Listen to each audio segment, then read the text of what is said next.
36 குருமார்களிடம் கற்ற வித்தை. 28 வருட அனுபவம் வாய்ந்த ஜோதிடர் பண்டிட் விஜய் அவர்களின் VLB ஜோதிட முறையை கற்றுக்கொள்ள வேண்டுமா? மொபைல் நம்பர் வைத்து ஜோதிடம், ஆதார் கார்டு வைத்து ஜோதிடம், MT கட்டம் வைத்து ஜோதிடம், ஒரு ஜாதகத்தை வைத்து 100 பேருக்கு பலன் சொல்லும் முறை. இந்த மாதிரியான ஜோதிட முறை கற்றுக் கொடுக்கப்படும். இதில் 1ஆம் பாவக வகுப்பு பிப்ரவரி 22ஆம் தேதி ஆரம்பம். முன்பதிவுக்கு அழையுங்கள்.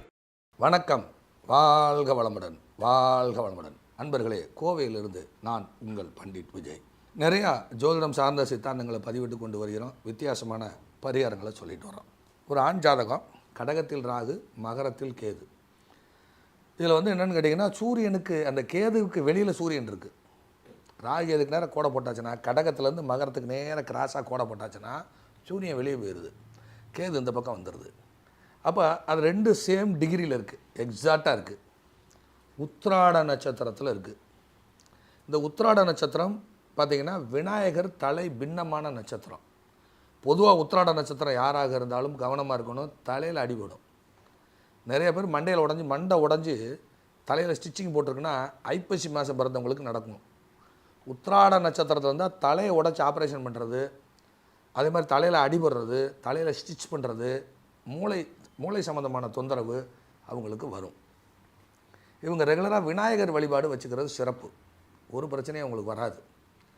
அப்போ இந்த ஜாதகத்தில் சூரியன் வெளியே போயிட்டார். ராகு எதுக்கு நேரம் கோடை போட்டாச்சுன்னா சூரியன் வெளியே போயிடுச்சு. அப்போ அந்த சூரியன் வெளியே போயிட்டார். இவருக்கு அது 7ஆம் இடம். இவருக்கு பரிகாரம் தமிழ்நாட்டில் இல்லை. அவர் எத்தனை தடவை சூரியனார் கோயில் போயிட்டார்னு அவர் கதையாக சொல்கிறாரு. நான் ஜாதகத்தை வாங்கிட்டு கேட்பேன், என்ன பரிகாரம் செஞ்சீங்கன்னு. கதையாக சொல்லுவாங்க. அந்த பரிகாரம் இந்த பரிகாரம், ஐயோ நான் என்னென்னமோ செஞ்சுட்டேன் சார், ஒன்றும் நடக்கலை சார். நான் சொன்னேன், உங்களுக்கு பரிகாரம் இங்கே இல்லை. உங்களுக்கு பரிகாரம் இங்கே இல்லை. நீங்கள் பரிகாரம் பண்ண வேண்டிய இடம் கேரளம். ஐயோ அப்படின்னாரு. கேரளான்னு பயப்படாதீங்க, போங்க.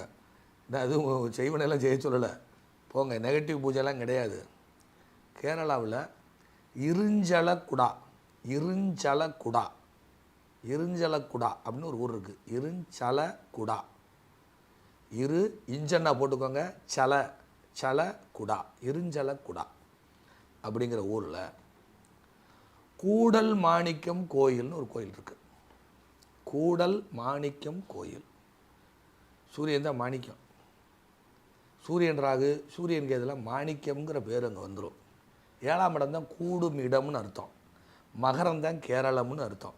அந்த வீட்டில் செவ்வாய் பலமாக வரும். செவ்வாய் தான் சிஞ்சர், இஞ்சி. செவ்வாய் தான் இஞ்சி. ராகு எக்ஸ்ட்ரா ஒன்றை சேர்த்துக்கிறது பூரா ராகு. அப்போ இருஞ்சலக்குடா இந்த ஊரில் இருக்கக்கூடிய கூடல் மாணிக்கம் சிவன் கோவில். கூடல் மாணிக்கம் சிவன் கோவில். காலையில் சூரிய உதயத்திலேருந்து சூரியன் அஸ்தமனம் ஆகிற வரைக்கும். ஏன்னா மகரம் உத்தராயணம், மகர ராசி உத்தராயணம். சூரியன் பலமான அதாவது உத்தராயணத்தை நோக்கி போகக்கூடிய வீடு. காலையில் சூரிய உதயத்திலிருந்து அஸ்தமனம் வரைக்கும் அங்கே இருந்து அவரை பிரார்த்தனை செஞ்சுட்டு வாங்க. கண்டிப்பாக திருமணம் நடக்கும். அவர் போகிறதுக்கு முன்னாடி அது எங்கே போகணும், எப்படி போகணும், இந்த ரூட்டெல்லாம் கேட்குறாரு. அப்புறம் நல்லா சொல்லி, இது ஞாயிற்றுக்கிழமையாக இருக்கணும். ஞாயிற்றுக்கிழமையாக இருந்து நீங்கள் வழிபாடு மாணிக்க கல் உள்ள மோதிரம் போடுங்க. நான் நவரத்தனங்களை பற்றி இதுவரைக்கும் நான் மீடியாவில் வாய் திறந்ததே கிடையாது, நான் போட்டதே கிடையாது. இது ஒரு அன்புக்காக என்னுடைய நண்பர் கொடுத்தனால போட்டிருக்கிறேன். இது வரைக்கும் என்னுடைய வீடியோ ஒன்று விடாமல் சர்ச் பண்ணுங்கள். ஒரு வீடியோவோட ஸ்டோனை பற்றி நான் பேசியிருக்க மாட்டேன். இந்த ஸ்டோனை பற்றி, கருங்காலி மாலையை பற்றி, ருத்ராட்ச மாலையை பற்றி, சாலக்கிராம கல்லை பற்றி இதெல்லாம் எதுவுமே பேசிக்க மாட்டேன். கரகத்தை மீறி எதுவும் இல்லை. கருங்காலி மாலைன்னு ஒன்று ஓடிக்கிட்டு இருக்குது இப்போ சமீபத்தில். அது நல்ல பிஸ்னஸுக்கு, அருமையான பிஸ்னஸ். ஆனால் இருக்கிற கருங்காலி மரத்தை பூரா அழிச்சு போடுவாங்க போல் தெரியுது. ஏற்கனவே மழை வளம் இல்லை. கொங்கு மண்டலம் எனக்கு தெரிஞ்சு 22 வருஷத்தில் மழை பொழியாமல் போனது இதுதான். மழை பொழிவு இல்லாமல் போனது 22 வருஷம் ஆச்சு. நான் கோயம்புத்தூருக்கு தென்மேற்கு பருவமழை பொய்த்து போச்சு. என்ன செய்ய போகிறாங்கன்னு தெரியல. இந்த வடகிழக்கு பருவமழையாவது பொழியணும்னு ஆசைப்பட்றோம். ஒருவேளை சுக்கிரன் கீழே இறங்கினா மழை பொழியும்னு என்னுடைய கணிப்பு. சுக்கிரன் சிம்மத்துக்கு வரணும், குறுப்பார்வையில் வரணும். சுக்கிரன் கடகத்தில், சனி வக்கர நிவர்த்தி ஆகணும். காற்று ராசி மேகராசியில் சனி வக்கரகதியாகி சிம்ம வீட்டை பார்ப்பதால் இந்த பாதிப்புன்னு என்னுடைய கருத்து. ஸோ சனி வக்கர நிவர்த்தியும் சுக்கிரன் சிம்மத்துக்கு வரும் பொழுதும் மழைப்பொழிவு ஏற்படும் என்னுடைய வேண்டுதல், பிரார்த்தனை, ஆசி.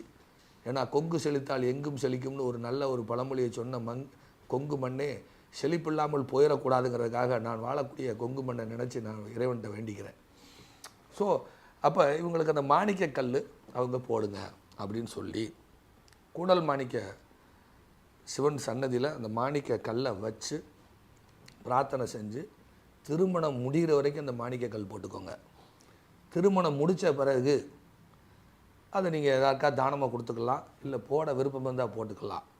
கல் சேதாரம் இல்லாமல் பார்த்துக்கொள்ளுங்கள்னாச்சு. ஏன்னா அது பின்னமடையக்கூடிய நட்சத்திரம் உத்திராட நட்சத்திரம், அது பின்னமடையக்கூடிய நட்சத்திரம். ஸோ அப்போ அந்த கோயிலுக்கு சொல்லி அவரும் பண்ணி இந்த கல்லை இன்றைக்கு வரைக்கும் அணிஞ்சிருக்கிறாரு. ஸோ அந்த கூடல் மாணிக்க சிவபெருமானுடைய அனுகிரகத்தினால அவருக்கு சுபமான நிகழ்வு நடந்தது. அதை உங்களுடன் பகிர்ந்து கொள்கிறேன். மீண்டும் ஆரோக்கியமான சூழலில் உங்களை சந்திக்க விரும்பும் நான் உங்கள் பண்டிட் விஜய். வணக்கம். வாழ்க வளமுடன். 36 குருமார்களிடம் கற்ற வித்தை, 28 வருட அனுபவம் வாய்ந்த ஜோதிடர் பண்டிட் விஜய் அவர்களின் VLB ஜோதிட முறையை கற்றுக்கொள்ள வேண்டுமா? மொபைல் நம்பர் வைத்து ஜோதிடம், ஆதார் கார்டு வைத்து ஜோதிடம், MT கட்டம் வைத்து ஜோதிடம், ஒரு ஜாதகத்தை வைத்து 100 பேருக்கு பலன் சொல்லும் முறை. இந்த மாதிரியான ஜோதிட முறை கற்றுக் கொடுக்கப்படும். இதில் 1ஆம் பாவக வகுப்பு பிப்ரவரி 22ஆம் தேதி ஆரம்பம். முன்பதிவுக்கு அழையுங்கள்.